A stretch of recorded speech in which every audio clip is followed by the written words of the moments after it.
play that Syracuse got on the board. It was a goal from Gabe Threadgold, assisted by Michael Aqua, who's on the bench today, to get things going. We're underway at Syracuse University. It's Syracuse and Boston College, kicking off another good month of ACC play. It's the first matchup in October for both of these sides. You already see Syracuse starting off very direct, something they like to do early on. The Orange give up a foul. It's Chimere Omese who's called for it. And BC, well, slow things down. This is a Boston College team, Andrew, that loves to attack from outside on the wings, get the ball to players who can make plays. Yeah, head coach Bob Thompson told us before the game that their strikers are doing well. They're just not getting enough service from those people out wide. And he said it's only a matter of time before they find the back of the net if the service is provided. Ball goes over the head of Abdul Malak. It finds Aiden Farwell, who ushers it out of bounds. Omese will throw it in for SU. And Omese will really go everywhere. He's listed as a right back, but you'll find him sometimes in the midfield and sometimes putting in balls into the box. He really does everything, a chess piece for Syracuse. Looking up ahead to Bryson Rodriguez. His first collegiate start, played 50 minutes against Stanford, but Boston College the other way. Here's Royale looking out wide. It's Farwell. Back to the right foot. Farwell still with it. Backheel pass to Abdul Malak, and it's blocked away by SU. Tim Brederich standing in the way for the Orange. Yeah, you're already seeing a glimpse of what Nikolai Royale can do, getting that ball into the box, and a good job from Brederich. That was a good cross from Abdul Malak. That would have caused a lot of problems had he not dealt with it. Back into the path of Burkhart. Burkhart, the junior, is playing in his 31st career game for Boston College. And the Eagles work it all the way around. You're already seeing, yeah, some of that directness from Syracuse there in the first couple of minutes, really not trying to let Boston College get into their shape, and it's kind of difficult to play around that. Well, these two teams have played 36 times now. Boston College leads 19-12 and 4 straight 1-1 draws. And head coach McIntyre, it's been a monkey on his back. 3-5-4 since taking over the Orange, and hasn't beat the Eagles since 2016. The Orange deep in the offensive zone. This one sliding in goes to Costa, but the Eagles come away with it. Advantage played, and Farwell's driving in space. Farwell has Royale. Ball over the top, touchdown by the striker. Royale drops it back, Abdul Malak cuts in. Abdul Malak fires, and Hutt makes the save. Still loose for Farwell, and Brederich clears away. What an early start from Boston College, hitting Syracuse on the counter, and you're kind of seeing already the way that they want to go about this game. It's a great shot from Abdul Malak, testing Tomas Hutt at his near post. Always got to be down for one of those, and Abdul Malak trying to catch the experienced keeper off guard, but Tomas Hutt is equal to it. Out to take it is Farwell. He'll roll it short. Left up for Burkhart, back to Farwell. And Syracuse does a good job to close it out. It's Nutornucci to touch it away. Nutornucci, such an important player, especially if you want to get those balls into the box for Syracuse. Ball lifted in, looking into the path of Michael Asare. Hutt is there to claim. Well, early goings in this one, Andrew, it has been all Boston College offensively. Yeah, Syracuse just needs to settle into this game a little bit more. Boston College had the ball and were showing their versatility, able to play on the counter as well. So these first 5 minutes, the main goal is just feeling each other out and not conceding a goal especially. The Orange go long, looking for Zambrano. Rodriguez. Nutornucci, Zambrano again. Last time out at home, he had a hat trick. This time, it's lifted in softly to Andre Borak. First involvement for the freshman from Belgrade, Serbia. A lot of hopes for him in the future. Boston College thinks he might be one of the best in the country come his senior year. Yeah, a lot of potential, and a lot of potential to bring some of his friends from Serbia as well. It's something that Bob Thompson talked about in the meeting before the game. This one looking for the back post, Abdul Malak, who's been active so far. Manlius native, grew up 20 minutes away from Syracuse. Played 4 seasons at Lemoyne before transferring to Boston College. And it is the Eagles with a throw-in on the near side. You almost feel for him a little bit. Coming up against Chimere Omese is not the easiest homecoming, but he'll drift in and out, see wherever he can get the ball. And if you're Boston College, you want people like Zayed Abdul-Malak to get on the ball is really so instrumental in the way that they move forward. The Eagles slow things down and then go direct. But once again, Hutt is there to claim. Boston College opting to start in that back four. Bob Thompson said before the game that they'll start out in that back four, but if needed, they'll probably drop down to a 5. They expect Syracuse to have the fair share of the ball today. We'll see how they do the rest of the game. Nutornucci shrugs off his man, and now the Orange go the other way. Jonah Leibold. Long run into the box, and it's simple for Borak. You can already see there, that's where a back 5 might help you.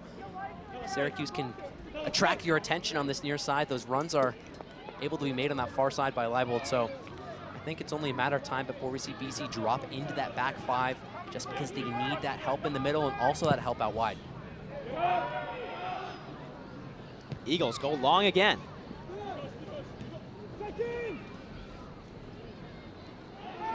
Big foul there on Rodriguez. This is a player, Bryson Rodriguez, that had to sit out a majority of the first half of the season. Former professional down in Costa Rica.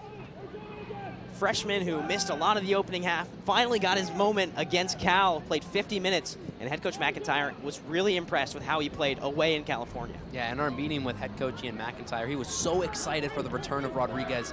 Such a skillful, dynamic player. And for a team that struggled to score goals, players like him are so important to bring out that creativity, especially if you're going to play against a team that plays a lower block. You need someone creative who can break that down, and Rodriguez and Zambrano are two very dynamic players for Syracuse. Both of them in the starting 11, and the Orange press high, but a foul is called on Kelvin DaCosta. You can also see the identity, though, from Syracuse, trying to bait Boston College into playing that ball in the middle. That's their step, that's their pressing trigger, and Kelvin DaCosta gave away the foul there, but if Syracuse can pinch the ball high up, they should be able to generate some high-quality chances.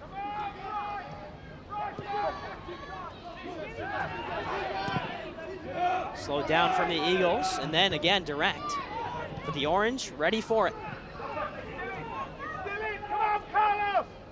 Zambrano applies pressure on C.J. Williams. Borak drives one low.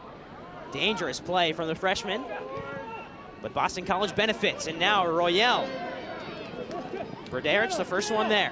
And the Orange clear away. You can already kind of see that Boston College is baiting themselves and trying to play through, and Syracuse is going to play the numbers game. They trust their center backs against Sebastian Royale. He's not the quickest player. He's very good, but speed is not something he's gifted with. This one from Asari, lifted in, chipped over Hutt. It's just wide from Martzi Colleen. Golden opportunity in the early goings, and Boston College just 2 feet wide of the post. That's your striker right there, Bright Muternucci, tracking back, and he's not a natural defender, so you can't really expect him to find the run there, but Martzi Colleen almost found himself an easy goal, and from Syracuse, that's just way too easy. So Colleen with the first chance of the game. And Tomas Hutt was scrambling there for a second. I don't think Tomas Hutt expected a free run on goal. I mean, he found himself in so much space, he almost didn't know what to do with it, but showed a lot of composure trying to chip that ball over Hutt.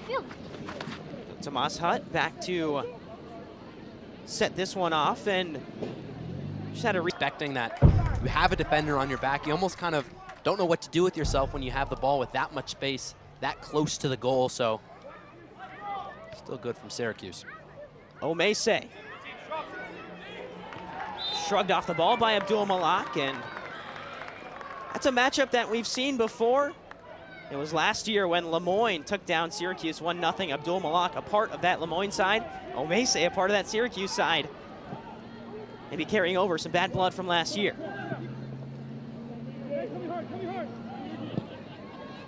Gavin Wigg into the midfield looking for Rodriguez. But again, it feels like the Eagles are just on top of everything that Syracuse does in the midfield. Yeah, Syracuse's press is proving to be really ineffective right now. Here's a chance. This is Leibold. Leibold fires, it's wide.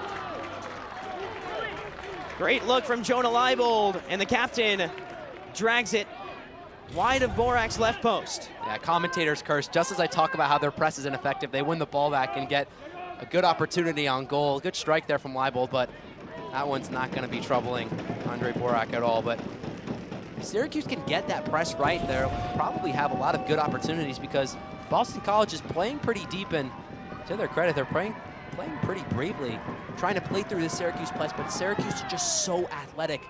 They can do it for a lot longer than other teams, so if Boston College wants to take that risk, Syracuse will bring on the challenge.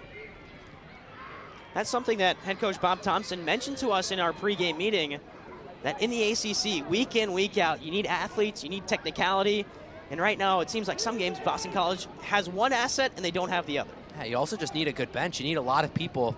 His style of play, trust me, it's taxing on your body, and these players like Carlos Zambrano, you see running now, it's all well and good, but you can't really do that for a full 90 minutes. Long diagonal to Asare. He chests it down, and Gavin Wigg stands tall. It's excellent defending from the grad student. Up to Nutornucci. Maintains possession. Finds DaCosta. And Broderick will settle things down and go direct. Looking for Leibold out wide. It's been an up and down career for Jonah Leibold. Had such a good year when Syracuse won the national title in 2022. He's dealt with injuries since. Here's Rodriguez. Looking for Zambrano. It's a throw-in for SU. A throw-in, and I would be very shocked if we don't see Gavin Wigg come up here and take this long throw. Talked about it so much. The 2 goals that they scored against Cal, both coming from these Gavin Wigg long throws. When we talked to head coach Ian McIntyre earlier this week, he said, we just didn't know that Gavin Wigg had these long throws in him, and they found it out, and it's proven to be the strongest way forward from Syracuse. You'll see he'll wipe down the ball, make sure it's not wet at all so he has good grip on it, and we'll get a long run up, and Syracuse will pack the box. Their back line, nobody even close to half field right now. Everyone in the box. Throw in from Wigg is short. And it's a long trek back for Syracuse. Probably just needed to wipe it off a little bit more. Humidity all playing a factor. The sprinklers are running before the game. Here's the ball in from Leibold. Broderick there, punched away by Borak. The freshman keeper has been tested a few times now. And you can see with that long throw, it wasn't the best one from Gavin Wigg, but just the fact that you're able to get these many people back, it allows you to keep your back line high and continually sustain those attacks, which is so important for Syracuse because even if you fail in that long throw, your center backs are so high up that it's just so easy to get that ball back into the box. This is 48 for Syracuse. Out to Gavin Wigg. Now if you're Boston College, it's all about suffering well. Syracuse clearly growing into this game, playing with a lot of confidence right now. You just can't afford, like I mentioned earlier in the game, to concede a goal early. It would be a completely different game. Great turn from the Orange, worked out wide. Taken down by Nutornucci, looking up, 48 fires, and it's saved by Borak. Great back to front play from SU, but the header not strong enough from Christian Fortier. Yeah, that header, he's leaning back. It's really difficult to get enough power on that one really to test Borak, but a good look for Syracuse. They're really strong so far in these wide areas, which is going to be a real pivotal moment in this game. Who can win those battles out wide? Picked away in the midfield by Broderick. DaCosta with it now. This is Fortier. Nutornucci, he's through. Nutornucci saved by Borak. The Serbian comes sliding out and denies Nutornucci his first goal in Orange. And if you're looking for an excellent play from your number 9, that's exactly what you want from Nutornucci. He has such a big and strong frame. He just rolls off of defenders.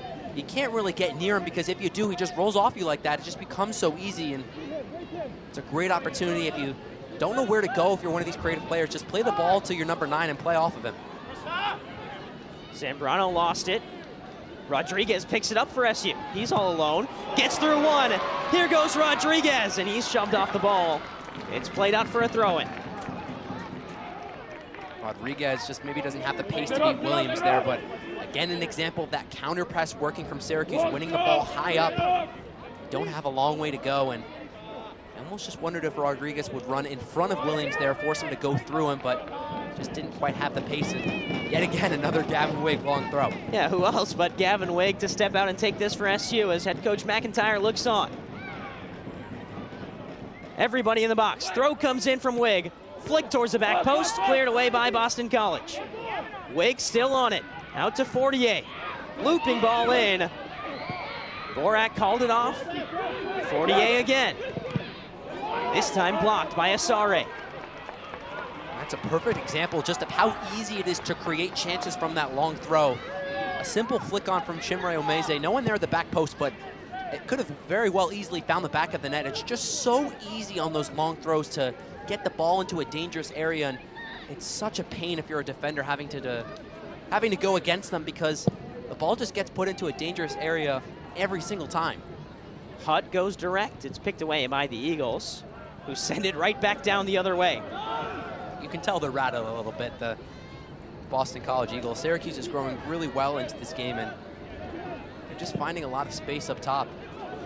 First 10 minutes, it was all Boston College. It feels like these last 8 or so have been all Syracuse. Yeah, it almost felt like these two teams were feeling each other out, sort of canceling each other out in the first 5 minutes or so, but now you're seeing Syracuse through their creativity get through. This is Rodriguez. Da Costa shrugs off one defender, back to Rodriguez, and he'll go out wide. Gavin Wig has a long track here. 2 players sliding in, and the whistle blows on Wig for a foul.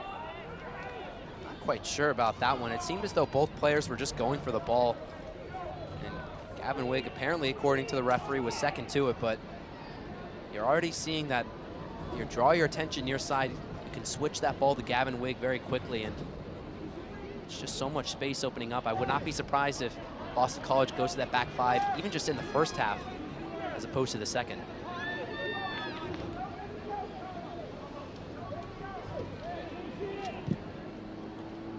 Ball comes in from Boston College. It's Abdul Malak, who's been all over the pitch for BC, up and down this near side. It's almost fitting that him and Chimere Omeze are matched up against each other, 2 players who are so versatile, and they can just follow each other around on the pitch. Great defense from Fortier, and Zambrano into the midfield, shrugs off one, and then goes down. It's a foul on Marcy Kalin. Such good skill there from Carlos Zambrano, showing exactly what makes him special and why he's starting today. Just glides past players. I mean, he could have called a foul maybe 4 or 5 different times, and Zambrano just a nice touch past Marcy Kalin, and a good opportunity here from Syracuse. They're not just good on long throws, they're good on set pieces as well. Look for Garrett Holman here and some of the other players to get their head on this. Zambrano will take. He's got Fortier at the top of the box to the right and a whole host of Orange ready to run in. Anywhere in between that back line and the goalkeeper will do. This is Zambrano. It's low. It took a deflection off of Asare. Fortier's the first one there for SU. Ball comes into the back post. Still loose in front, still loose, and eventually BC clear away. Shot rifled over from Nutornucci. Again, just set pieces causing chaos. A ball getting whipped back into the box by Fortier, and it's just so difficult when you have so many bodies flying around. You can see Williams trying to clear the ball, it just goes off of Omeze, and if you're Syracuse, it's just such a good way to get the ball into the box because it just causes chaos, and out of that, a good opportunity for Nutornucci. The drought continues for Nutornucci. A couple of chances so far. He hasn't scored since the preseason for SU, so yet to record his first official goal for the Orange. It's an interesting call there. Referee saying that that one's going to go in the way of Syracuse, but going back to Nutornucci, we just talked with head coach Ian McIntyre, even in previous weeks, and he just keeps on raving and says that he has that striker's mentality. He says that, of course, he's upset that he's not scoring, but he has such a good attitude about a team-first mentality, and you almost feel for him like he kind of deserves a goal, but just hasn't gotten one. So it'd be a really good opportunity for him today to break that deadlock. Having a striker who's in form and playing with a lot of confidence could be a real weapon for Syracuse in their ACC. High press from SU, and Borak just gets rid of it. It's not a good clearance. The Orange right back onto it with Nutornucci, who's onside.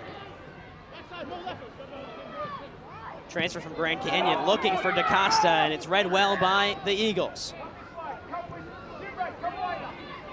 This is Brdaric. To Omeze. Clever little flick to Zambrano. And Zambrano glides past one, past another. Zambrano fires one in. Looked like a pass to Nutornucci. He'll get it back. He's shrugged off the ball. And the call here is handball on Syracuse. Sound like a broken record, but Carlos Zambrano is just glides past players so easily and almost found Bright there in the box. Referee calling back from an earlier foul. That one definitely would have been a foul, but I think Asare knew that the referee had blown his whistle. And this right side has been proving to be really successful for Syracuse with Omeze and Zambrano. Just link up together so well. Omeze brings a little bit more of that physicality, but you saw there with the pass, he's a creative player as well, and it's proving to be really dangerous. The important thing for Omeze, as Boston College gives Syracuse a throw in the defensive zone, he doesn't lose the ball in important situations. It feels like he can hang on to it, move the ball around really well. And in connection with Zambrano, who looks like Syracuse's most dangerous threat today, this right side is really doing a lot of work for the Orange. For someone who's just a sophomore, he plays as though he's a grad student. He plays with so much experience and so much poise here on the right side.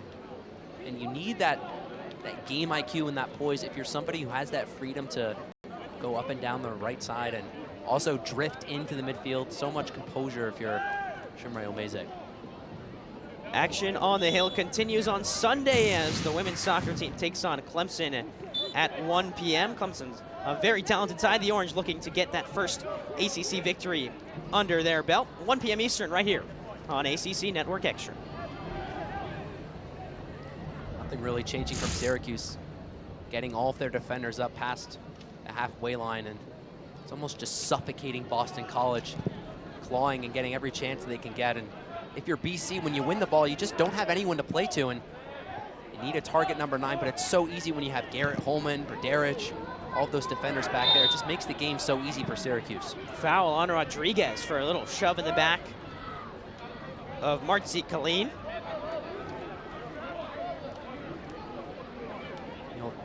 I'd like to believe that Rodriguez will grow into this game. Trust that head coach Ian McIntyre will put his faith in him and give him more opportunities in the second half just to dust off the cobwebs a little bit. Bounce in the box as Gavin Wigg clears it away. Omeze still dangerous for BC. Farwell lost control of it. Volley in from Connor Gibson. It's blocked. The clock will stop. And they're going to review this for a handball. It'll be interesting to see this replay. I don't think that Syracuse defender knew that the ball was necessarily coming after him, but that won't necessarily factor into the video review. And if it is a handball, that'd be really unfortunate for Syracuse, who has been the better side, especially in these last 20 minutes. Just really unfortunate.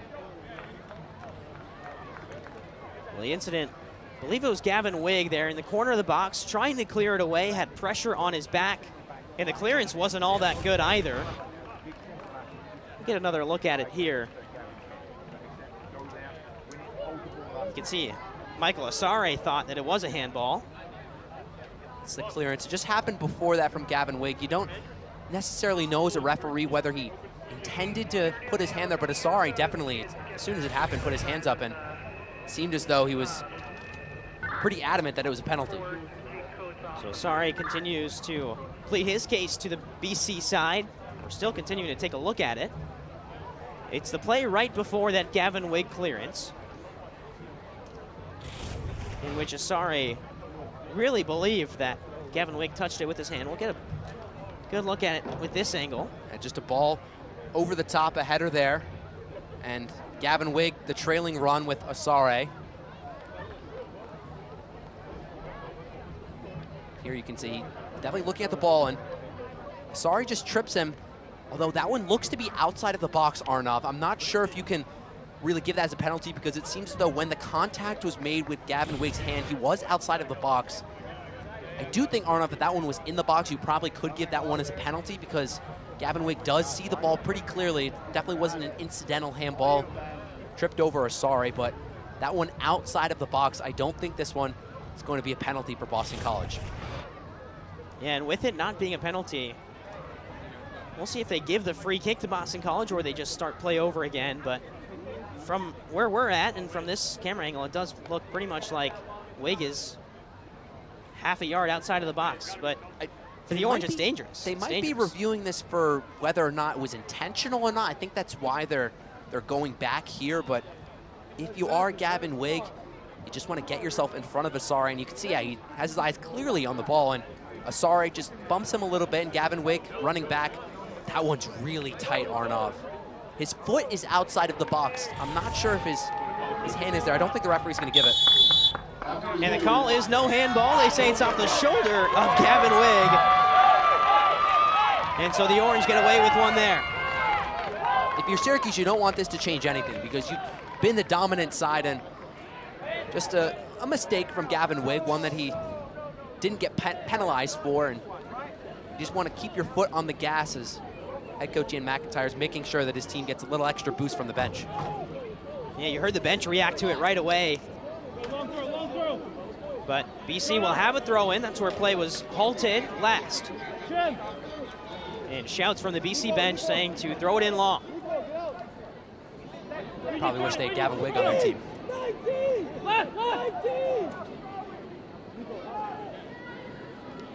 The Orange have been waiting to make 3 subs. Michael Aqua, Landon Darko, and Sakil Ming have all been near the technical area. It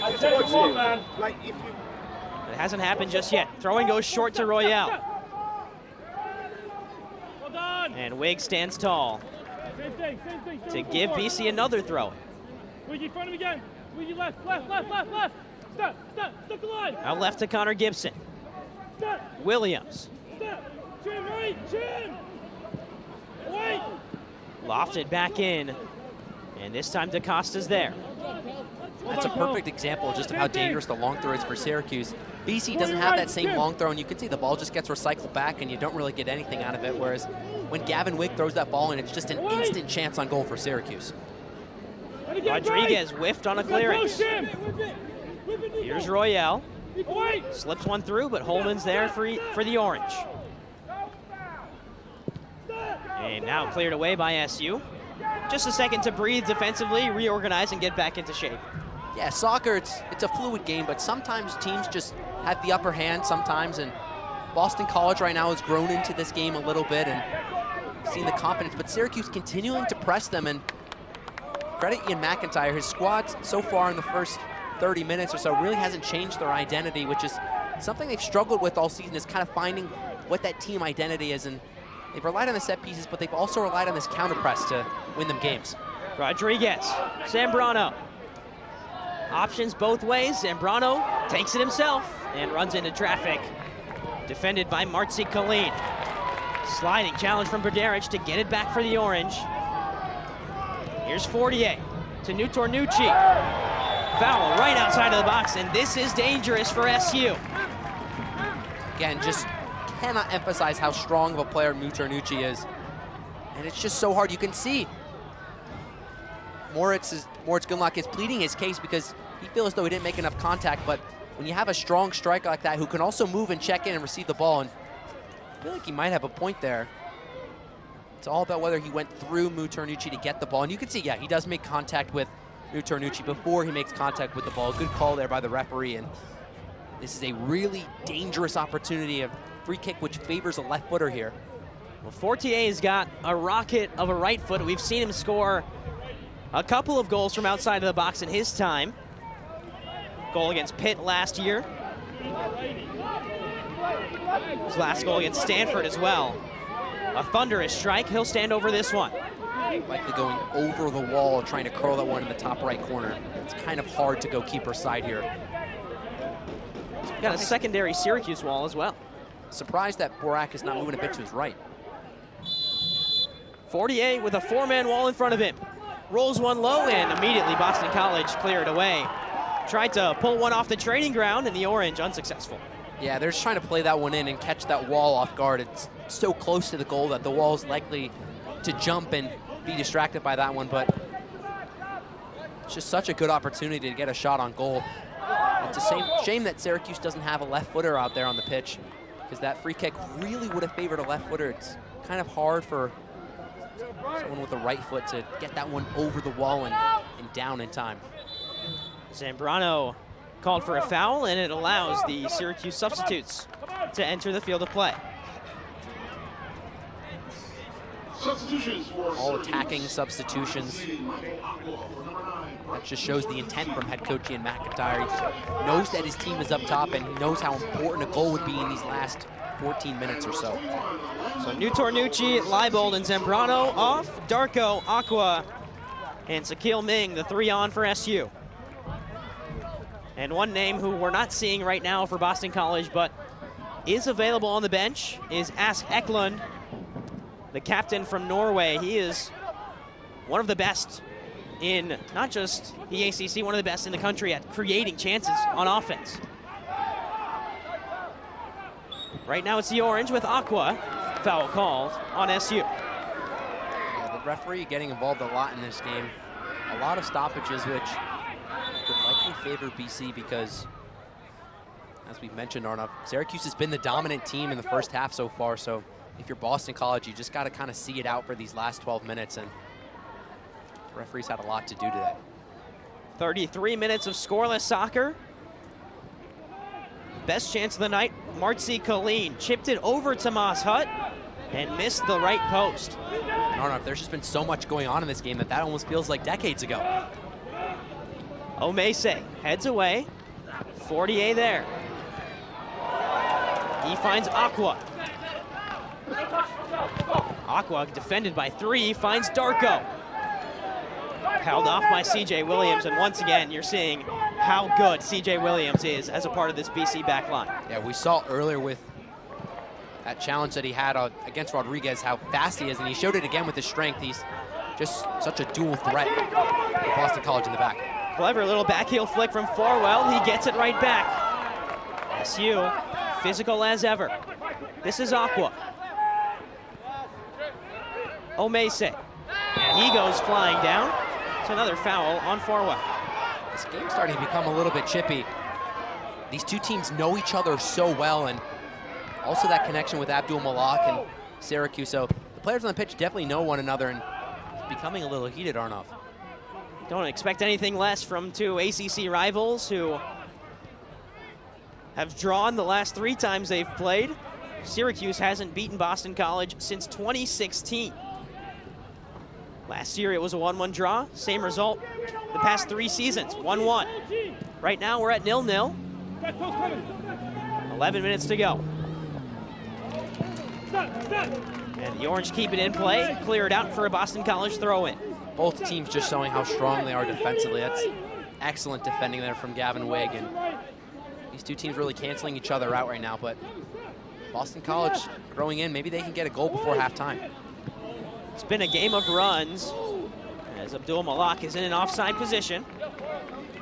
BC had momentum first 10 minutes, then it was Syracuse. We're back and forth a little bit now, but really it's who takes control these last 10 minutes that will decide the second half. And it's all about taking advantage while you are on top.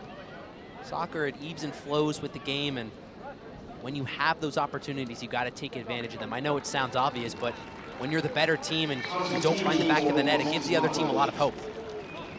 Dylan Mafung, Russell Brown, and captain Ask Eklund are on for BC. Eklund is the go-to guy on offense. 2 goals, 3 assists. Last year, 8 goals. He led the team in scoring. And this year, he's got a little bit of a different role now as a leader on this BC team to help the team around him get better. Yeah, he's 22 shots, the most on the team, so clearly he's one of their main strikers up top. He just hasn't necessarily had the output that necessarily he wants, but those goals will come. Flicked on by the substitute Brown, but he committed a foul in the process on Brderich. Yeah, Brown, someone who likes to shoot from outside of the box. He scored a couple of really impressive goals this season, so if Boston College is hitting Syracuse on the counter and maybe not getting the highest quality looks on goal, definitely somebody who could provide a spectacular goal for BC.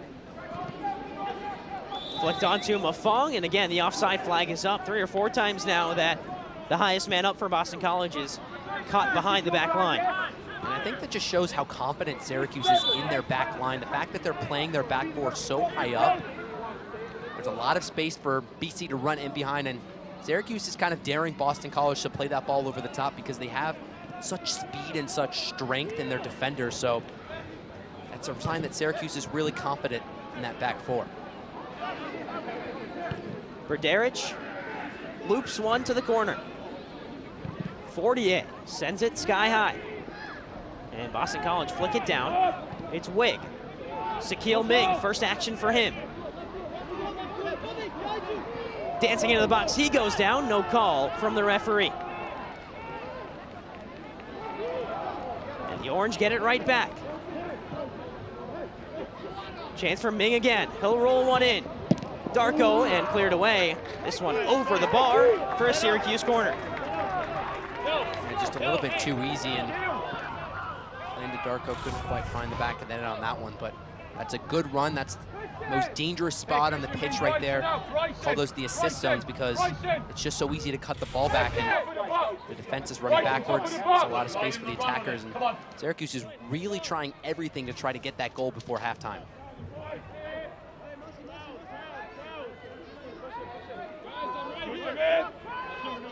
This is Bryson Rodriguez to take this corner.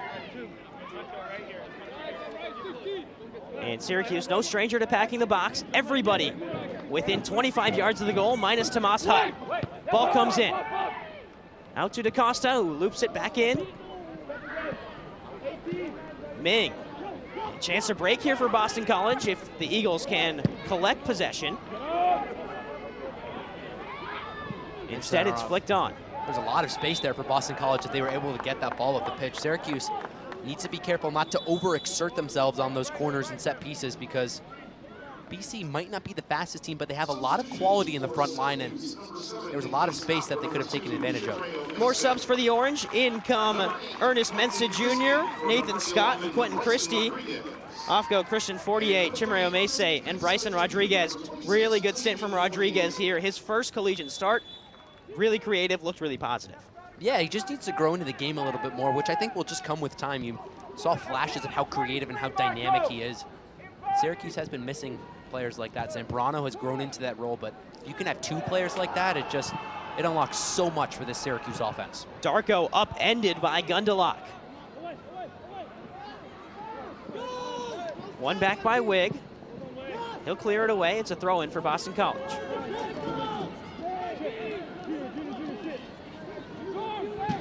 Scoreless through 39 minutes.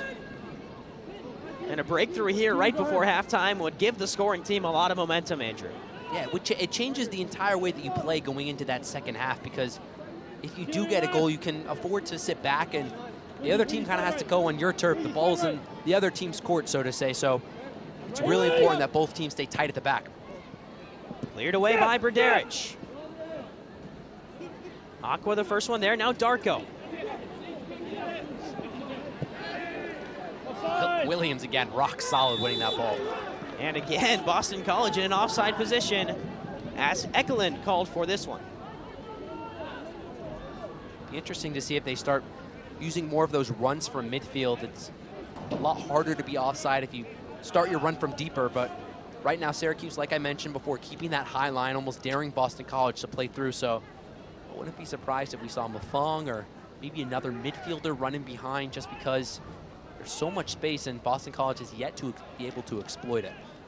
Tomas Hutt sets up everybody in the attacking half for SU, and he'll go long.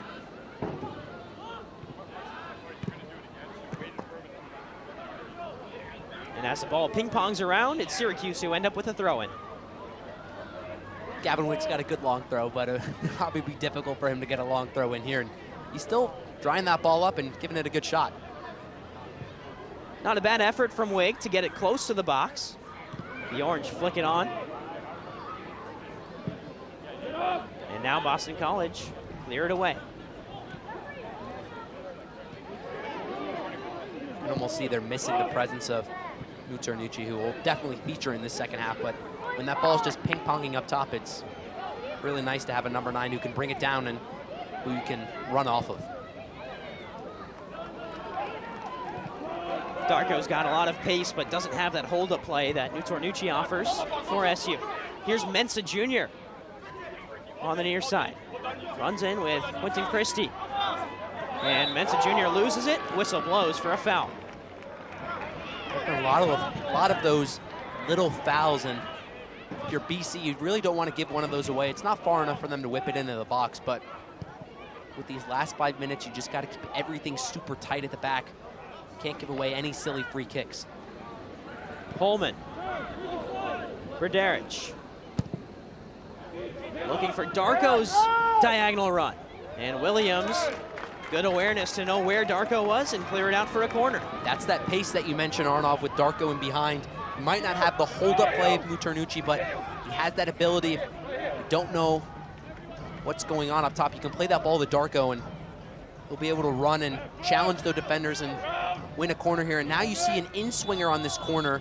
Just makes everything so different. You'll have those tall people going near the goalkeeper, and Mensah Jr. will probably whip this in and around Borak, making it really difficult for him. Junior will actually leave it now for Sakil Ming. Still a left footer though. And Mensah Jr. will stand alongside him, offer another outlet, but Ming will take it now. In-swinger from Sakil Ming, the Bermuda native, and contact in the box. So the referee will go and have a conversation right in front of Andre Borak. It's almost right on cue, Arnov. Just chaos in the box when you have that many people. The referee having to make sure that everyone's on their good behavior. You can see Garrett Holman, one of the tall people, one of the players that Sakil Ming is definitely going to be aiming for in the box. Almost similar to what Carlos Zambrano did against Colgate just a week or so ago. Head referee for today is Eamon Hadzic, and he is content with the clearance. So Sakil Ming will go for it again, this time a few seconds later.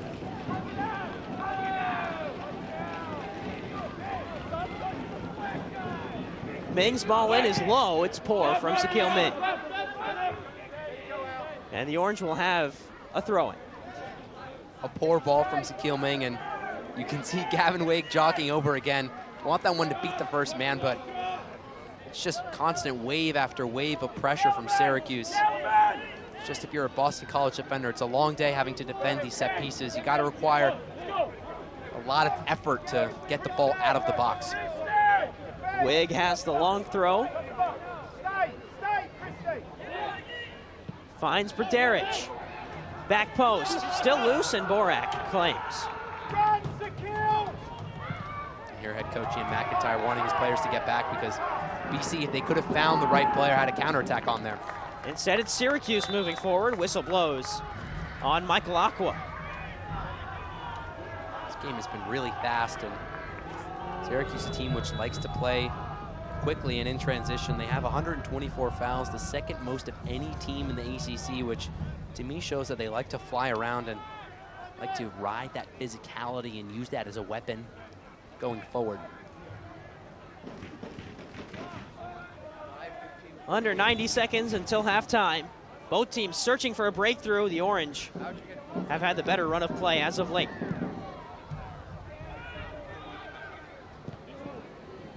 Headed away by SU. Darko goes flying in, and that's a foul on Landon Darko.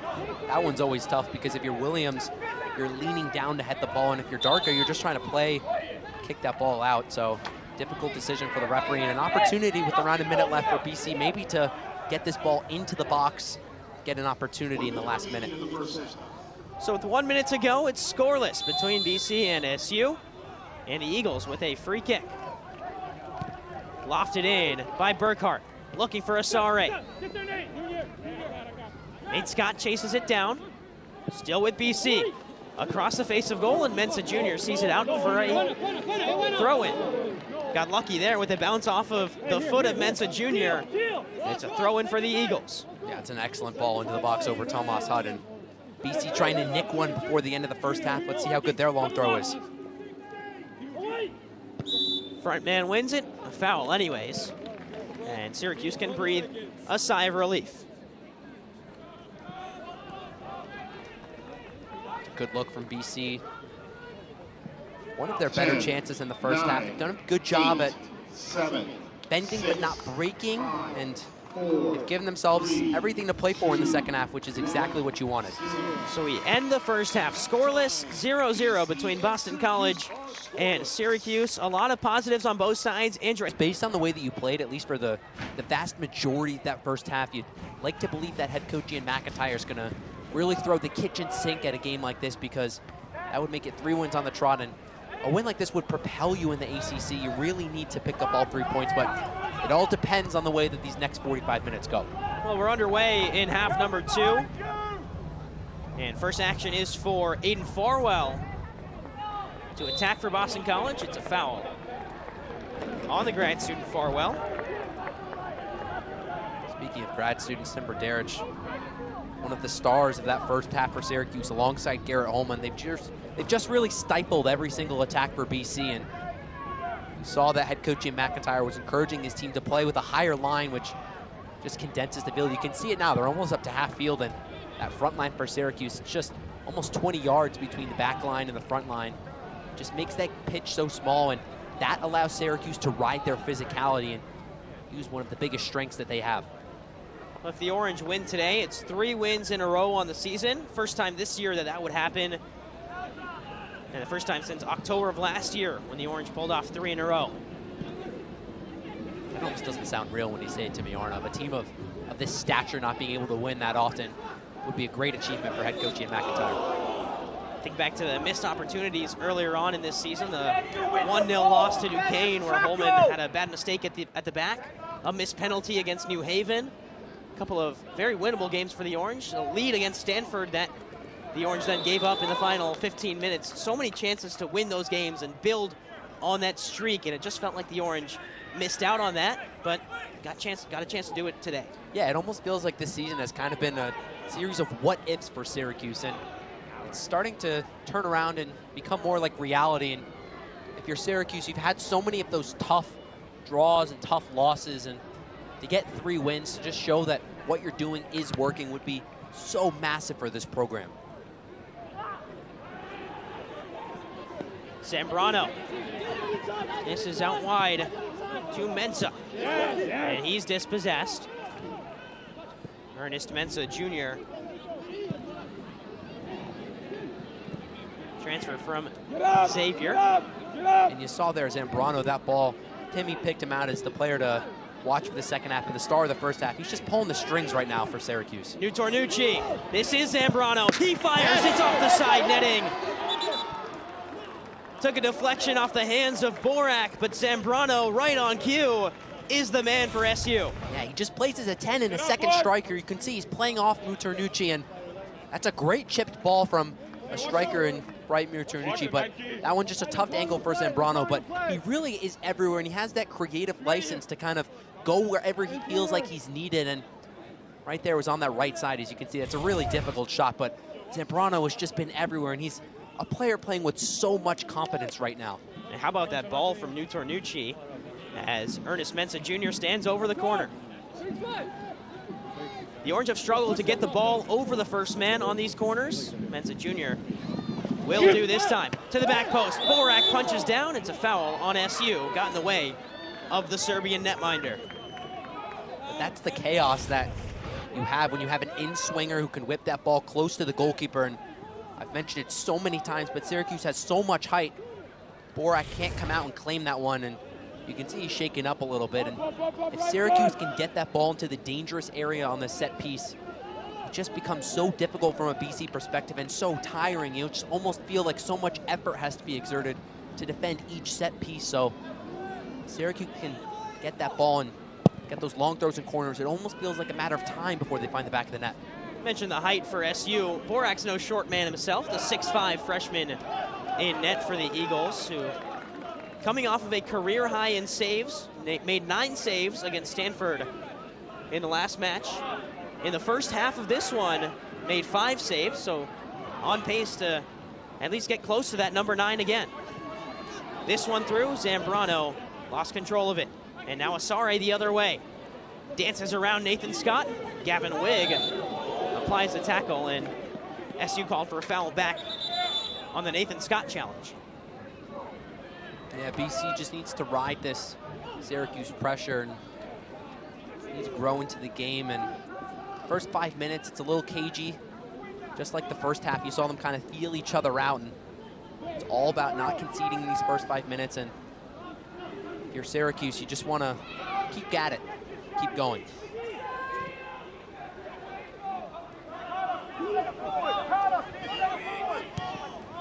Ball floated in, intended for Asare. Something we haven't seen too much of from Gundlach is that direct play to his right winger, Asare. But Asare has been dangerous all game long. Yeah, he's probably been the most dynamic player for BC. He likes to run in behind. He's such a fast player, and probably the fastest one on the team, but just hasn't had the quality of service, which head coach Bob Thompson mentioned in our pregame meeting with him. He said that there's a lot of quality on this team, and strikers have been playing well. They just haven't got the right service into the box. Leibold, his service is blocked. Out to Nathan Scott. Rolled one in, and a sliding challenge from Connor Gibson. Pushes it out for an SU corner. Interesting to see. It won't be Carlos Zambrano who takes a corner here on this right side. Of course, had that Olympico from this exact spot in the game against Colgate, but Syracuse opting to go with Mensah Jr. Carlos Zambrano will stay at the top of the box, and anything that comes his way, best believe that's headed towards the net. It was a good ball from Jr. the last time out. It was just a Syracuse foul in the box that led to the turnover. So many bodies next to the goalkeeper. I mean, basically every defender in the box is right on top of Borak. Ball in from Mensah Jr. to the back post. Borak punches away. And settled down by Finn Hensa to clear it out for an SU throw. So unnatural from a goalkeeper to try to come out and claim those. It's so difficult. Had to punch with his left hand, and just makes a life really difficult for Borak trying to come out and collect those balls. We talk so much about C.J. Williams in this Boston College back line that feels like Finn Hensa goes underappreciated. 10 games, approaching 800 minutes on the season. And as a freshman from Germany, he's come in and adapted to college soccer in a very positive way. Here's a long throw from Wig. Leibold settled it back in, and now the Orange on the chase back to Hutt. You can see BC coming off fresh out of that first half. They want to give Syracuse a little run for their money and make sure they're not too comfortable building out of the back. Rodriguez got a touch, but now the other way goes Asare. He's offside. An early call from the near side assistant referee. It's got to be, what, the 6th or 7th time that Boston College has been called offside, and Syracuse is playing a risky game with that top line, and that back line. They're playing so high up, close to the halfway line, that a speedy player like Asare can get played in behind. So far, Syracuse hasn't been punished, but they need to really be disciplined and be careful, because one mistake and he could be running through on goal. 4 offsides in the first half for Boston College, make that number 5. With the most recent one on Michael Asare. But the Ghanaian has been excellent for Boston College, and if he's the one getting offside, that means he's close to getting those scoring chances, and that's something that Boston College will take in a moment like that. Long from Hutt. This one will bounce. Nutornucci and Rodriguez close down on it. Out to Gavin Wig. Leibold. Back post, headed on and over the bar by Mensah Jr. You can see that Syracuse is relying on these wide areas, especially against a team like BC, who's been so poor in the air and so poor on these crosses. In our meeting with Thompson, he mentioned how they're having to defend so many crosses. He doesn't even think his team is that bad at defending them. He just thinks that there's such a high volume of crosses being put in the box that it's really only a matter of time before they concede them. 2 out of their 3 goals last time out came off of crosses, so definitely something that's fresh on the mind for BC. Brdaric wins the ball out of the air. Zambrano, roulette, but lost possession. And now the other way. The Eagles flick it forward for Royale. Cleared away by Holman. Again, that strength from Holman. Royale's not the fastest player, and Holman's just so athletic that even if he's lost a step, he can still make it there in time. Berdaric clears it away for a corner, and you slowly feel this momentum wheel going from Syracuse's favor, heading to this favor of the visiting side, Boston College. Yeah, it's almost impossible to be on top for the entirety of the game, so it's only natural that Boston College grows in a little bit, but it's all about making sure you don't give up that goal and suffering while bending, but not breaking and conceding. Farwell to take for BC. Driven to the penalty spot and cleared away by the Orange. Only as far as Burkhart, who gets it back. Flick towards goal and wide of Tomas Hutt. Not the best look, but a good opportunity on a second phase from a corner. It's always nice when you have a big number 9 to aim for those crosses. That one a little bit more difficult because he's fading away and so far away from goal, but you can get him in and around that 6-yard box. Should prove to be effective for Boston College. This is a BC team without leading goal scorer Johannes Chostheim. He's out with illness today. And it's backup striker Nikolai Royale looking to fill his stead up top. Another ball intended for Asare. He collects and he's in an onside position this time. Asare past Wig momentarily. Now lifts one in, cleared away by Berdaric. The Orange can break with Zambrano. Excuse me, that's Rodriguez who goes down. You can hear head coach Bob Thompson. He wanted his team to foul there because of the creative threat that Rodriguez poses on that counterattack. Be lucky here if Killeen doesn't find himself in the book. That's a good tactical foul to make because Syracuse had numbers there and could have found a lot of space in behind, so almost got let off the hook there, but I think with that warning that the next one will likely be a card for the referee. So head referee Eamon Hadzic just giving a warning to Boston College. No card shown just yet. Under 35 minutes to play in this one, and both teams really short on scoring, dangerous scoring opportunities. There have been half chances here and there between both sides as Boston College picks it up in the midfield. Yeah, no real clear-cut chances except for that one early on for Boston College. Ever since then, the chances that have come have only been half chances, nothing really a clear look on goal, but they seem to be growing in the last 5 minutes. Back to Moritz Gundelach. And his direct ball to Asare. Brought down by Asare, who's around Gavin Wig. Here goes Asare, left-footed, deflected, and wide of Hutt. Coach Mack was yelling at Gavin Wig to make sure he was goal side on that one, and Asare thought he should have gotten a corner, but really good skill. You can see that Gavin Wig is struggling a little bit to deal with the speed of Asare, who can go down that right side, but also cut in on his left foot. And Tomas Hutt left that one, but that's another decent chance there for Boston College. Again, nothing clear yet on goal, but Asare has really been strong here on this right side and proving that he can get past Gavin Wig one-on-one. His only goal for Boston College this season came in a 14-0 victory against Dean College. Wasn't the only one that scored that day for BC. A lot of players on the score sheet in that one. His first collegiate goal, Asare, came against Syracuse in a 1-1 draw last year. Out wide for the Eagles, deflected on the cross. It's a corner for BC. Yeah, BC, it's struggling on these set pieces to really find anything for against Syracuse because of the height that the Orange possess, but I just feel them knocking on the door now and really becoming stronger as the second half progresses. You just got to be careful because Syracuse does possess a lot of creative, fast players on the break. 58th minute of play, Farwell to take the corner. Driven low, not the best, but still loose in the box. Chance to recycle it for Farwell. Numbers at the back post. He'll take his time, look to clear out the angle. He'll leave it for Gibson. Now to the near side. Farza lifts it in, headed on and over the bar. Finhenza with a great ball in for Boston College, but the Eagles unsuccessful up front off the head of Royal.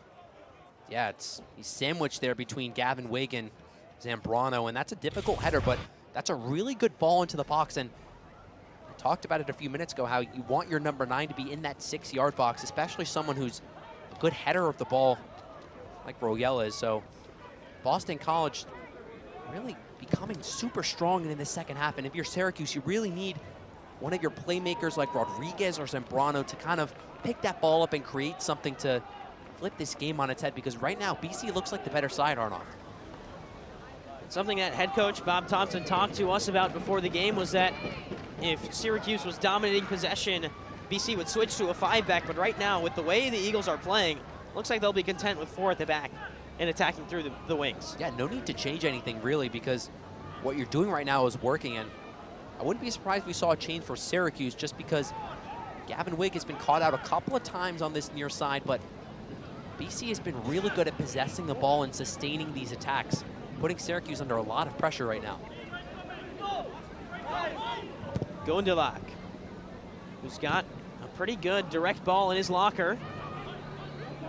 Second ball is just going the way of BC, Arnoff. Gibson now out wide.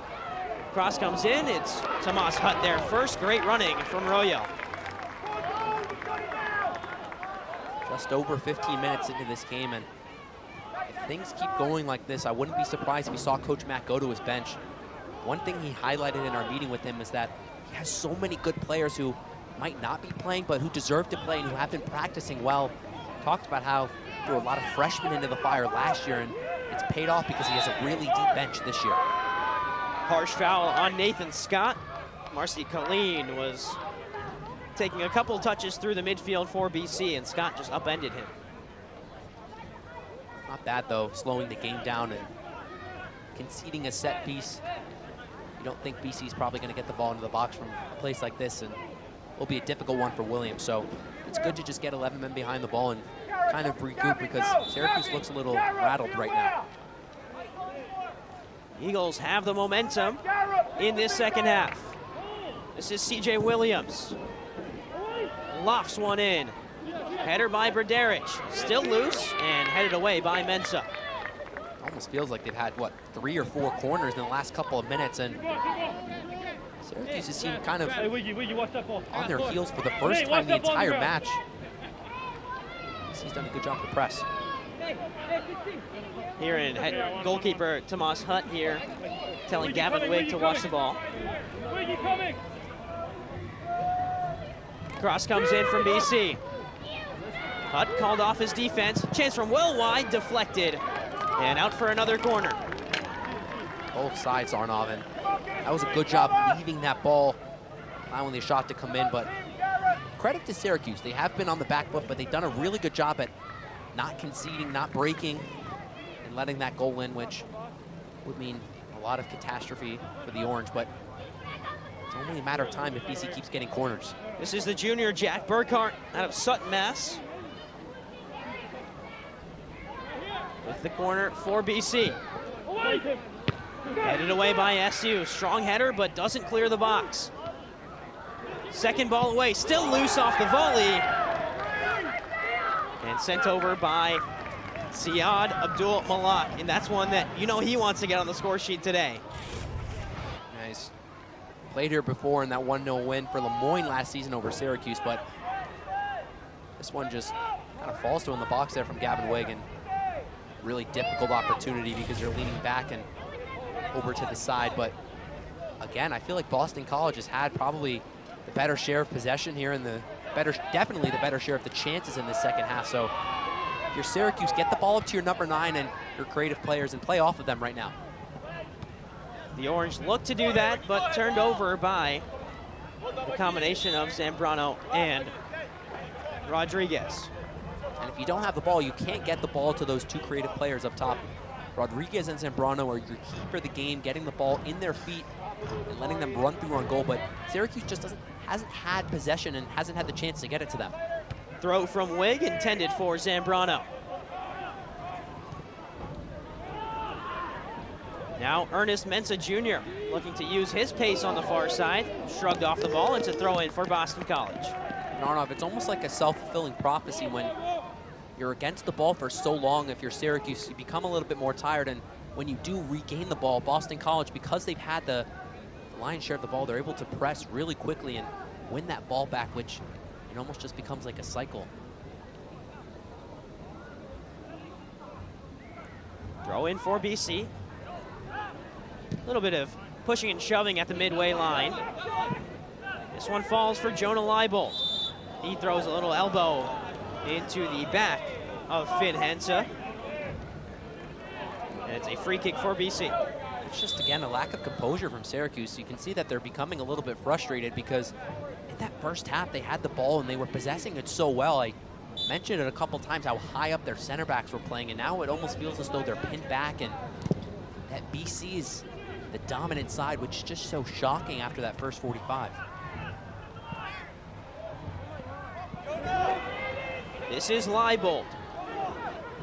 For Rodriguez, down to the corner. Dangerous ball in, but no one's home for SU. Shouts for handball from the crowd at SU Soccer Stadium, and they will review this one. This would be so unfortunate. There was nobody around him there. I really, from first glance, don't think this one will be given as a penalty, and thought his arm was by his side. The referee just going to the monitor to make sure, and that would be a really big let-off if you're Syracuse. The ball in from Rodriguez was good. It's just that the Orange had no one in the box to really challenge for it. And then with no pressure on, BC may have taken a slight touch with the hand. We'll get a better look here. Yeah, you mentioned good ball into the box and just trips a little bit, and let's see. His arm is out. No, that goes off his head. That's not a handball. It should be a quick review for the referee. And we'll look at it here as well. The second incident is what they're trying to review. I still feel like that one hits his chest, though, Arnav. It's a good ball into the box from Rodriguez, and you can hear someone on the sideline saying that there's no way that that's to be given as a penalty. And ball coming from Burkhart. This is a really good look here. Yeah, that one too low to hit his hand, and this should be a quick review for the ref. Yeah, Aiden Farwell with the initial header, and then Jack Burkhart's involvement is what the referees are looking at here. I'm right there with you, Andrew. Looks like it's the lower stomach area of Burkhart. Yeah, Burkhart just caught off guard here by the header, and this will be a really good look. And that one exactly right off of his chest. But a good opportunity if you're Syracuse just to recompose yourself, because, yeah, no penalty there from the referee. You can hear him, but an opportunity for Syracuse to recompose themselves and get back into this game, because it almost feels like for the entirety of the second half, Arnav, it's just been attack after attack for Boston College, and hopefully, I mean, something has to change if you're Syracuse and you want to get 3 points. It's been 20 minutes of a Boston College offensive showcase in the second half, and Syracuse has just weathered the storm in the opening moments of half two, but maybe this is a sign of some life from SU. A little video review on a Bryson Rodriguez corner cross. And the Orange able to settle down in the BC defensive zone. BC had just 2 shots in the first half. They already have 5 just midway through the second, so they've been a lot better at getting that ball into dangerous areas, and if Syracuse is to find a goal, it probably would come from Gavin Wigg. This is Wigg to throw it in. It's a bit shorter than he would have liked. It'll fall out to Leibold. Loops one in, cleared away by BC. Leibold with pressure here. Asare dangerous, and now the break's on for BC. Good clearance from Kelvin DaCosta. Rodriguez. It's pinball right now. Zambrano, now Leibold. Curled in. Rodriguez! What a goal! Bryson Rodriguez is first in his college career. Puts Syracuse up 1-0.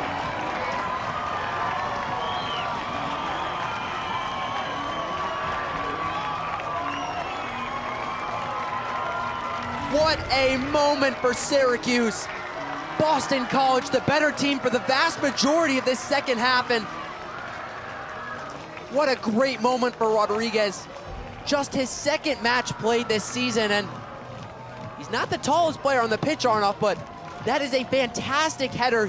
Has to do a lot to redirect that ball on net, and You really could not ask for a better header. That one, almost impossible to save from Borak because that one's right in the top corner and such an important moment. You can see how much it means to him to be back and to be scoring goals for Syracuse. And so unfortunate for Boston College. How about the ball from Jonah Leibold? Was great. The header even better from Bryson Rodriguez. Picture perfect in the top corner. And Syracuse leads 1-0. Talk about turning the tides in the second half. It was all Boston College in the first 20 minutes. But now the Orange have life. And Arnav, I really cannot tell you how unfortunate that penalty review was for Boston College, because that gave Syracuse a lot of opportunity and a lot of time to regroup and refocus themselves. And if you're Boston College, you had so much momentum, so many set piece opportunities, and then you have that review. Syracuse gets back into the game and take nothing away from that finish. A great ball into the box, but Rodriguez has everything to do for that finish and did exactly what he needed to. We've seen some incredible finishes from outside of the box for SU, whether it's Fortier against Stanford, DaCosta against Penn State. That might be up there with one of the toughest finishes that Syracuse has had this year, just because it's so hard to correctly get enough power on a header, place it in the top corner like Rodriguez did. And in just his second game as a member of the Syracuse Orange side, he's making a really big impact. Yeah, that ball into the box from Leibold was curling away from the goal, which means that Rodriguez had to generate all the power on that one to get it past Borak, excuse me. So really, really important goal for Syracuse. And now you can see they're playing with a bit of a lower block, and it's going to be really difficult for BC to get anything going. This is Royale. Now to Gibson, who goes down in the box. No call from head referee Amin Hadzic. Connor Gibson just trying to win himself a penalty. And you can already see with 23 minutes left, that frustration is growing with Boston College because you feel so hard done by. And for them, the name of the game is keeping their composure. Long throw in, cleared away by SU.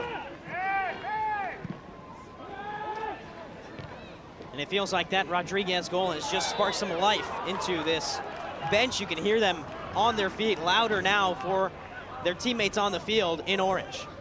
And you just get the feel from everyone on the pitch and on the bench that they're just so happy for Bryson Rodriguez, because he's obviously a player with so much quality, and for him to finally get the opportunity to show it is really, really heartwarming for everybody on this team. Rodriguez is a player who's dealt with a lot of adversity since committing to be a member of the Orange side, as this one's lifted in. It falls for Leibold.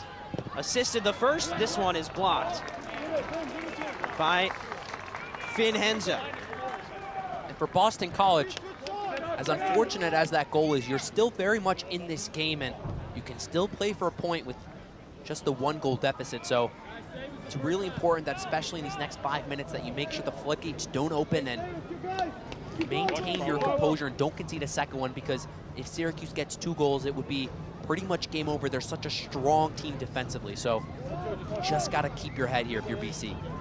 Talk a lot about the size of Syracuse. Now we've got to look out for the 5'8" Rodriguez on this corner. It's in short and cleared away by Boston College. I mean, Andrew, we talk about Holman and Bradarich on these set pieces as Hutt lifts it back in. Now you got to talk about Rodriguez too. Here's Zambrano. Dances past one. He goes down. Dangerous area now for the Orange. And Zambrano is emotional on the ground. He knows that this game is slowly turning in the favor of SU. Yeah, Timmy talked about it in the halftime break about how Zambrano has been so excellent in the first half at gliding past players, getting his head down, and there's nothing too creative about that move. He's just so fast and so quick with his movements. The only way really to stop him is to foul him. You can see there on him. He's really pumped up for his team, and he'll be the one to place this one down. It's around the middle of the goal, so you can go both ways if you're Zambrano. You can go over that wall, or you can go keeper side. So definitely think Zambrano was feeling this one. It's probably likely the one to take it. I always think the one that puts the ball down is the one that'll end up taking that free kick, but such a dangerous opportunity, Arnav. This is exactly where you want to take a free kick. Not too far out and not too close. This is a 6 or 7 man wall here for Boston College. Everyone packed in to protect Andre Borak. Zambrano right on the curve of the penalty area. He's joined by Sakil Ming, who faked the run. Zambrano curls one off the wall. He'll go again and deflected out wide. Always thought that Zambrano was going to pull the trigger from just 22 yards out, and that one headed right into the wall. See the frustration there from Zambrano. You can see what he was trying to do. It's trying to go for placement over that wall, and yeah, that one's a little frustrating because that goal could have been so important for your team. But if you're Zambrano, you've been excellent this entire game, and you just keep your head up. It's likely that you'll get another opportunity. Handball on Zambrano. I mean, for someone who is 5'8", Bryson Rodriguez is winning headers like he's 6'4", and almost set up the Orange again there had it not been for the handball. Yeah, just spark some life into your team when you see somebody who's not maybe the size of Garrett Holmer or Timber Derrick, still challenging and going up for those balls. It almost kind of makes you feel obligated to do that if you're one of the other players for Syracuse.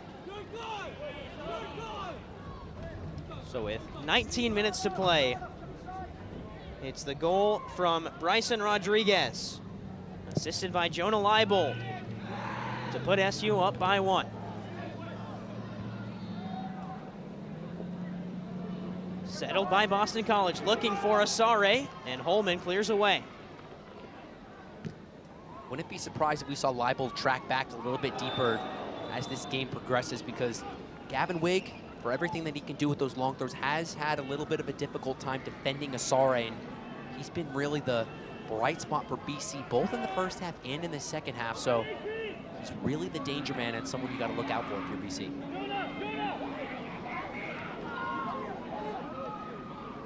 Aiden Farwell stands over this one. Excuse me, that's Jack Burkhart, now joined by Aiden Farwell. Both of them have taken set pieces in this game for BC with quality. Farwell fakes the run, now it's Burkhart. Good ball in, it's headed over. And another great look for Boston College on the set piece. This one off the head of Nikolai Royale. 4 changes for Boston College. Brian Toro, Ask Eklund, Sander Martinson-Vold, and Russell Brown all in for Boston College. And interesting enough, 3 of those 4 subs, Norwegian players for Boston College, a program that, when speaking with head coach Bob Thompson, it's not a specific go out and search for players from said country, but when one player comes in and has a good experience, they tell their countrymen how good it is at Boston College, and a few more join the ranks. Yeah, I guess that's just a testament to his program, because you have one player from Norway that comes, and then all of a sudden, it seems like almost half of your team is from Norway, so clearly Boston College doing something right. That is Martinson-Vold to chest it down. Ball over the top, intended for Russell Brown. Chopped away by the Orange, DaCosta clears. Derrick has just been so rock solid at the back. You can see the experience that he possesses. And again with the tackle, just been so excellent. Still loose, now a chance for BC, saved by Hutt. Got out and got the hands to it to push it wide of his left post. And Tomas Hutt, who has had a quiet night, called into action and stands tall. Yeah, hasn't had a lot to do, but that is such an important save, and we'll get a better look on this replay. That one might have been blocked by Gavin Wigg, but Tomas Hutt needed to be there, and he was. Hasn't had to make any big saves all game, but when he's called on, he answers that call and did a great job there for Syracuse. Coming off of his career-high saves in a single game against Cal last match, 2-0 shutout. Building off of that now as he let that one run out for a goal kick. Near one of his biggest fans. It's got to be a good thing when you look back and see your own name on a sign. You must be doing something right, and Tomas Hutt is doing exactly that. Tries to play it off and act nonchalant because he's in the game, but yeah, Tomas Hutt, somebody who's beloved by all the fans and all the players here at Syracuse. The consistency has just been so important for them this season. It's going to be important in these last 15 minutes. The player who came into the Orange in 2023 sat 1 year behind Jaheim Wickham and Jason Smith. And then the past 2 years, it has been his team to command, and this year as a captain. One element of his game which hasn't necessarily been on display fully tonight is his ability to come out and collect crosses. He's such a good shot stopper, but he also just has such a good command of this box, which you'd like to believe is going to come into play in these last 15 minutes as BC pumps more of those balls into the box. They're really going to need Tomas Hutt to be on his game and ready to come collect those crosses. Settled down by the Eagles. In the defensive zone, it's Gondolac looking long and right on cue, Andrew. Tomas Hutt out to claim and take a few more seconds off of the clock. It's just so nice if you're in that backboard to know that you have Tomas Hutt behind you, because if you're going to play that high line, you expect BC to pump those balls in behind, which is what you want if you're Syracuse, but you only want that because you have a goalkeeper of the caliber of Tomas Hutt.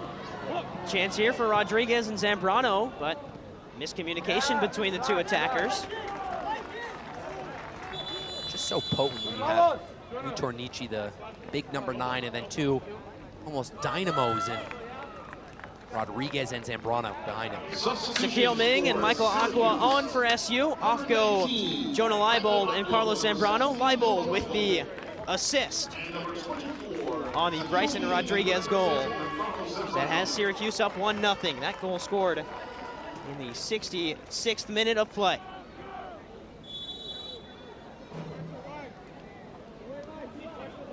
Gavin Wigg to throw in. Looks to the front corner of the box, flicked on. Tornucci a step behind Borek.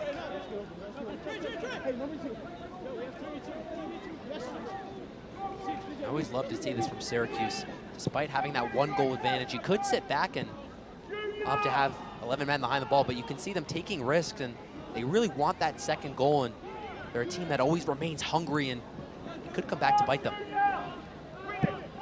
Cleared away by Nathan Scott. Take no risks when you have a 1-0 lead and a player down for the Orange.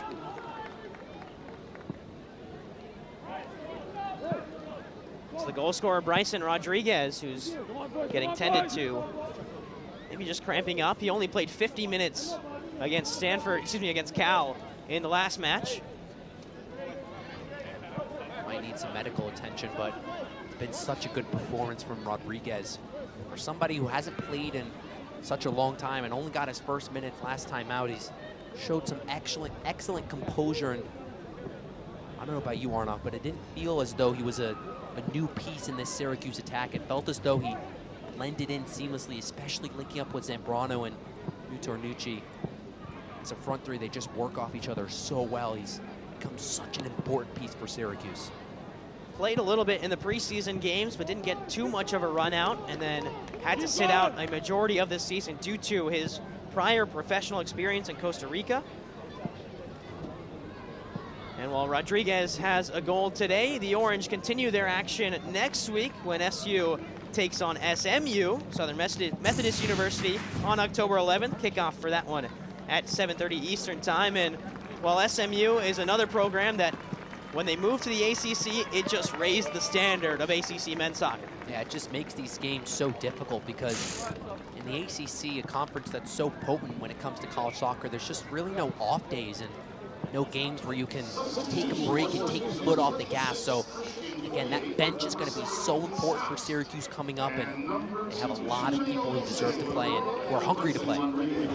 Chimere Omese and Christian Fortier enter the match. Bryson Rodriguez heads off and is congratulated by the entire bench after scoring his first collegiate goal. Boston College looking to attack through the wings, as they have all game long. It's a foul on BC.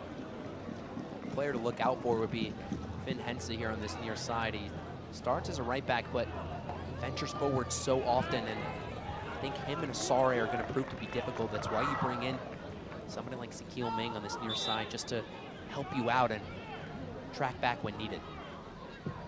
Berdaric clips one in. Flicked onto Tornucci. No one's in the box for SU. Hensa. Away now to Sonder Martinsen-Vold.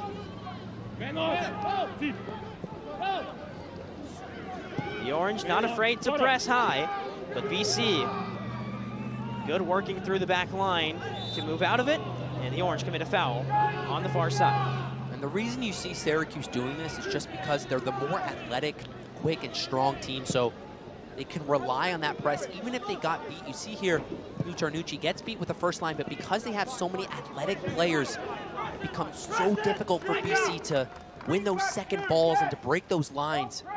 There's so many athletes on this Syracuse roster. Omese sees it out for a Gavin Wig throw-in. Looking for Fortier. Headed on by Omese. Aqua goes to ground. Omese, big contact. Advantage played for BC. And through on goal is Russell Brown. Brown fires Hutt, equal to it. And the Orange able to clear away. Tomas Hutt has made 2 big saves in the second half. Chance the other way. Ming to Nutarnucci. End-to-end action.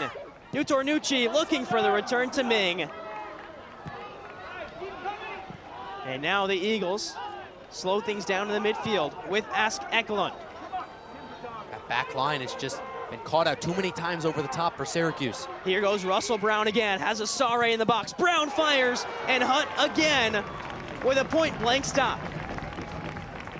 Syracuse playing so risky with this high press and this high back line.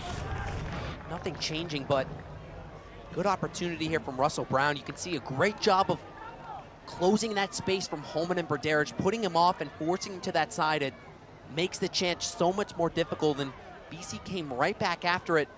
A good opportunity, a good ball into the box here from Brown, trying to test Tomas Hutt, but nothing proving yet. Again, those opportunities, Syracuse limiting and diminishing the quality of that chance and making it easy for their goalkeeper, Tomas Hutt. Hensa, native of Germany, clips it out wide. Williams lifts one in.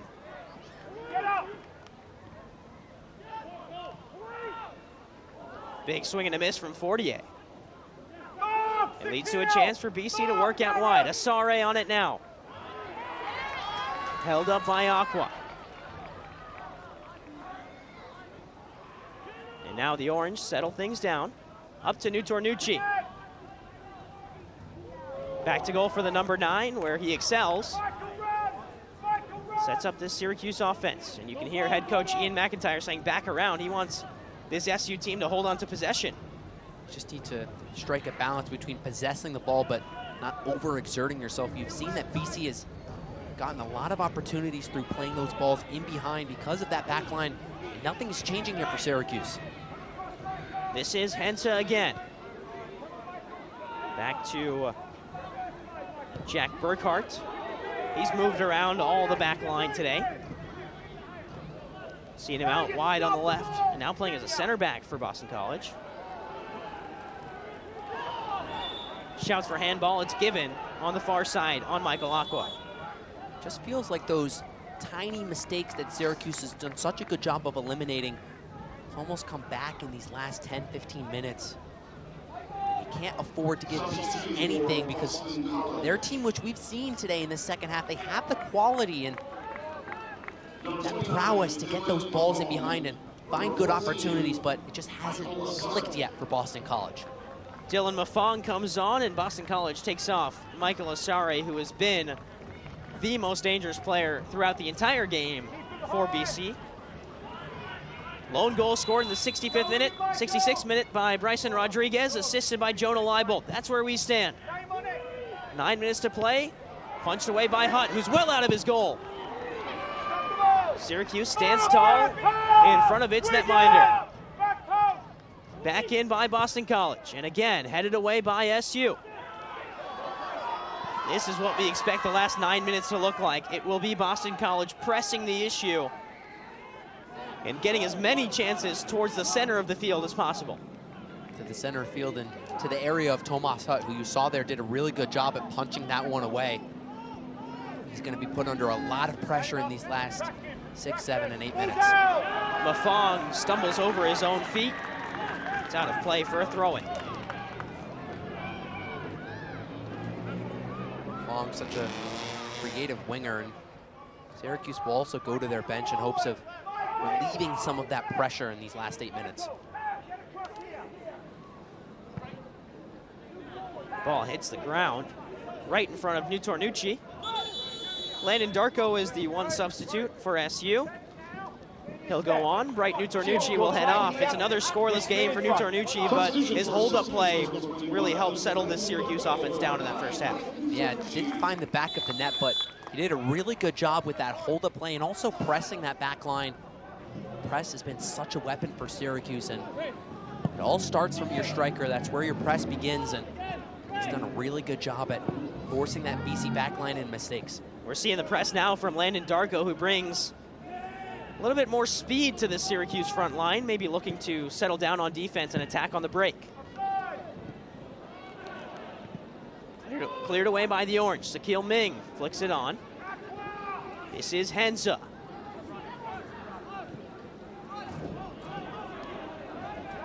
Now Gundelach.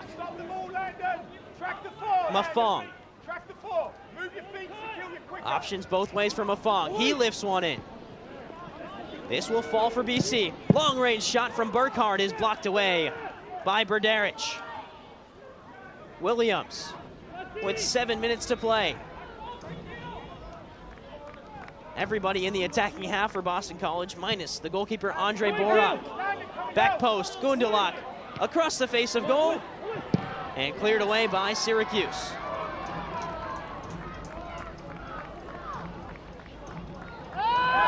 The Orange are grasping at straws here on defense, but Kelvin DaCosta does enough to win an SU throw-in. You got to credit them. Even though BC has had the lion's share of opportunities in these last 10 minutes, Syracuse and Ian McIntyre have done a really good job at making sure that they don't allow a lot of space in the middle, and they're forcing all of these BC attacks to start out wide, and they're relying on their strong center backs to clear the ball. Here is Hensa, who has been critical for the BC offense. Back post.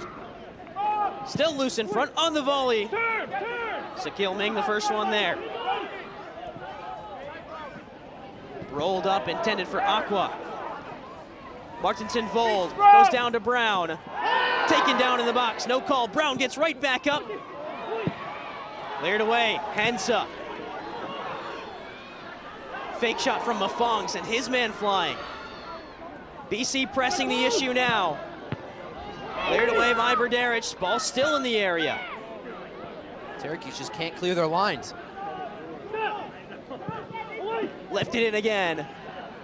And Syracuse finally able to breathe for a moment. Shouts for handball, it's given. The entire Syracuse bench up in arms about that one. Might have been the last golden opportunity for BC. It seemed as though they had 4 or 5 times where they played that ball back from out wide and back into the middle, and the referee is going to go to the monitor here. I think that one was on the challenge with Garrett Holman, but the referee just making sure, it appears, calming down both benches. So we head back to a video review, our third of the night. Both of them have been no calls in terms of reviewing for handballs. This one a little bit different of a situation. Still just that 66-minute goal from Bryson Rodriguez, the header into the top left corner. His first of his Syracuse career. That's the difference in this one so far. And Arnav, it didn't seem like either bench was up in arms about any decision, including the players on the pitch, so interesting to see what the referee is looking at. This is Mafong. Really good move by the substitute to send his man flying to the ground. Almost looked like, I think that was Landon Darko maybe, he was laying on the ground. Yeah, it's this trip here from Holman maybe. Certainly, on first glance, Arnold, didn't seem as though there was anything wrong. It seemed as though, to me, both players just slipping, but maybe the referee says differently. So here's the challenge. It's Russell Brown, the junior from New Orleans, who chops the ball across himself, and Garrett Holman's coming to close it down, and the 2 feet get entangled with each other. To me, there's just nothing there. I mean, it seems as though there's a coming together between both players. I really don't think there's any intention from Holman to bring him down, so it would be really unfortunate if this was given as a penalty, because to me it just seems as though, yeah, you can see Holman does make contact with the ball there, so he has every right to go through the player, and I don't think this one's going to be given.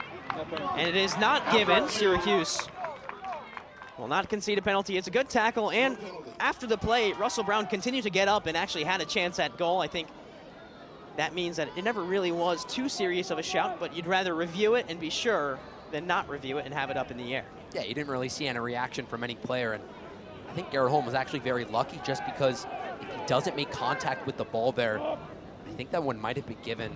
But because you make contact with the ball and essentially win the challenge as the defender, you have every single right to make contact with the player so long as it's not dangerous. So Tomas Hutt gets us underway again. It's the final 5 minutes of a cagey 1-0 game. Bryson Rodriguez in the 66th minute with his first collegiate goal has the difference in this one. You can see that defensive mindset now from Syracuse. Gavin Wigg, that long throw, Syracuse opting not to use it, and Gavin Wigg staying put on the back line. Darko across the face of goal, looking for Mig. And this one goes out of play. Really good work from the freshman, Landon Darko. Also just want to highlight Chimere Omeze, a natural fullback, now putting pressure as a midfielder, so such a versatile player. And head coach Ian McIntyre just wants as many defenders as he can, as many center backs in this team to see out this 1-goal advantage. I don't think there's a position that Omese hasn't played this year. He's been on both wings, maybe the number 9. He hasn't been the striker, but played in the midfield just about everywhere, played along the back line everywhere. Just someone who's willing to fight for the Orange and fight for the cause. Scored last game, who knows, maybe he could turn out to be your star number 9. The Orange turn it over on the far side. Actually, it's kept in play, and now it's turned over for a throw-in. These 3 minutes and change will feel like a long time for Syracuse, but they've done such a good job at defending and making sure that BC stays out wide with their attacks. You see, their strikers have not had a lot to do, because all of their way forward have come from their wingers and their fullbacks, which if you're Syracuse, you can rely on because you have the advantage in the middle of the park with Berderich and Holman. Looking for the line-breaking pass. Here's Mafong.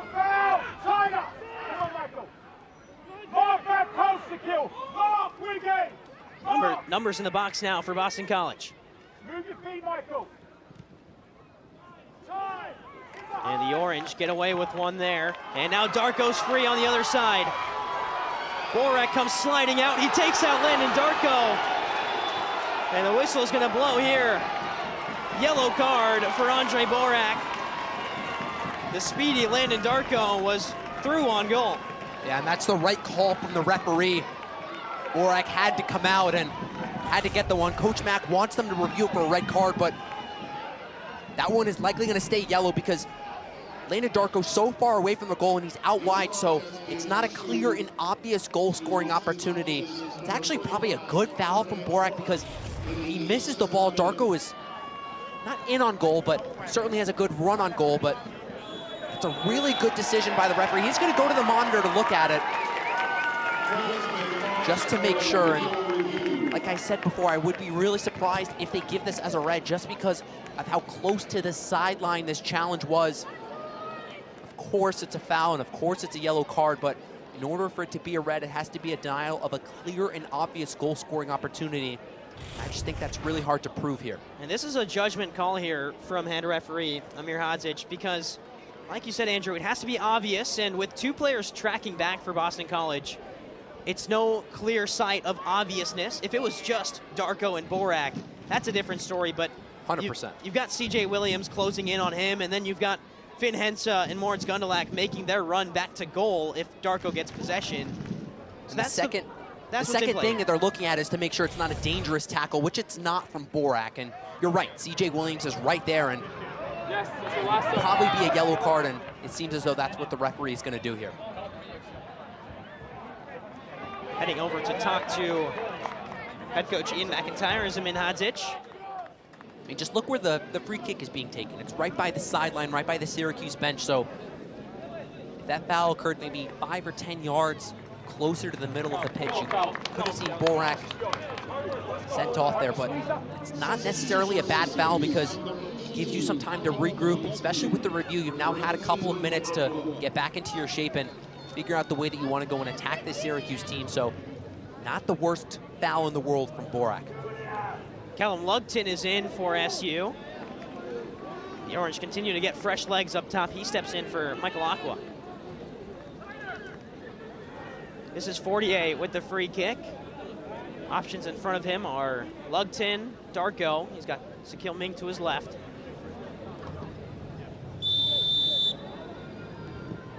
Taken short to Lugton. Fortier gets it back. Ming, Fortier, Lugton. Through into space, chops past one, Fortier on it, he'll fire it high. If you're Syracuse, it's a good opportunity, but not one that you necessarily want just because you only took around 15 seconds off the clock there, so BC can go and run at you now. That's exactly what the Eagles will attempt to do. It's a throw in for BC on the far side. You're CJ Williams, you got to get up further up the pitch. You're one of the best aerial threats on the pitch. BC could use you right now. Clipped out wide to Hensa. And Finn Hensa chops past a couple. Back to Killian. And now out wide the other way. Overlap comes from Burkhardt. It's deflected right in front. Shouts for handball. Again, Burkhardt not happy with the no call there. Williams, as you mentioned, is slightly further up the pitch now. It's back out wide to Burkhardt. Cross deflected. Final 2 minutes of play. Gondelak. Acres of space for Hensa. Sent in, no call on the tackle by SU. It's a good tackle, but it's just too easy. You're only pressing with one man in Landon Darko, and it's just so easy to play through him. And you heard Coach Mack yelling at his team to step up and get tighter to their men because right now BC is playing through them. Darko all alone, 1-on-2. Now has help from Lugton. Fresh legs on, but the first one there is Moritz Gondelak.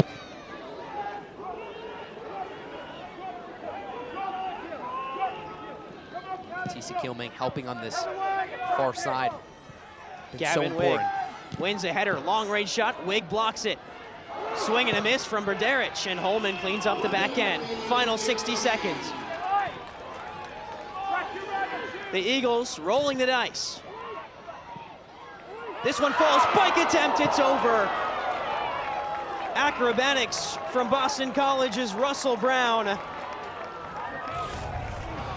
That would have been a speculative effort, but BC pumping those balls into the box, and I like the effort, but with just under a minute left, you want a higher quality chance. That's probably the last opportunity you're gonna get, and just to have it be an overkick or an overhead kick is a letdown for BC. Brown got good contact on it, but sent it well high. Maybe one final run in, 15 seconds left, here's Mafong. Dancing around the box with 10 to go, and saved by Hunt. The Orange will come away with a 1-0 victory. And the star of the night is freshman Bryson Rodriguez. In just his second collegiate game, his first goal is a game winner. The Orange win 1-0.